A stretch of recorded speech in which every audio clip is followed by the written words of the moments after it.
Bonjour et bienvenue sur Help Formation. Nous allons maintenant voir l'insertion d'une table des matières.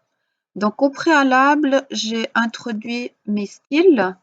Ça veut dire que chaque titre a un style attribué, titre 1, titre 2, titre 3, etc.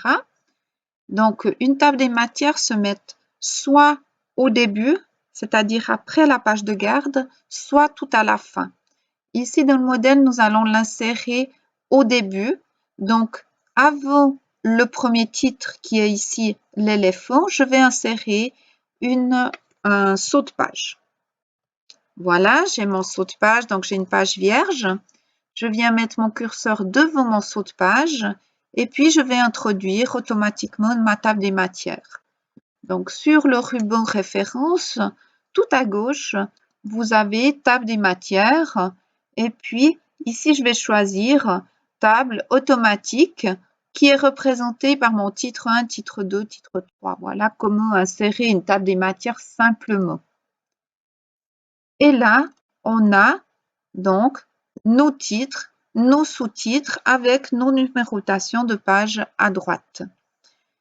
Je peux continuer mon travail. Par exemple, je vais visionner si mes titres sont justes. Là, je trouve un peu petit ce paragraphe, donc je vais introduire un saut de page pour faire venir mon titre sur la page suivante.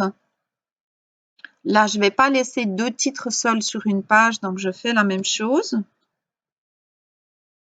Et je contrôle mes pages comme ceci. Voilà.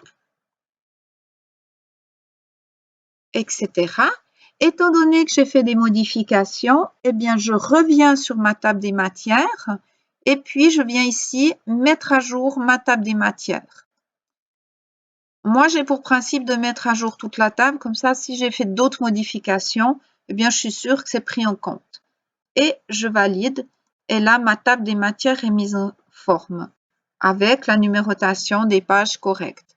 Attention, pas oublier à la fin de mettre en forme, de mettre à jour notre table des matières. Voilà, je vous remercie de votre attention.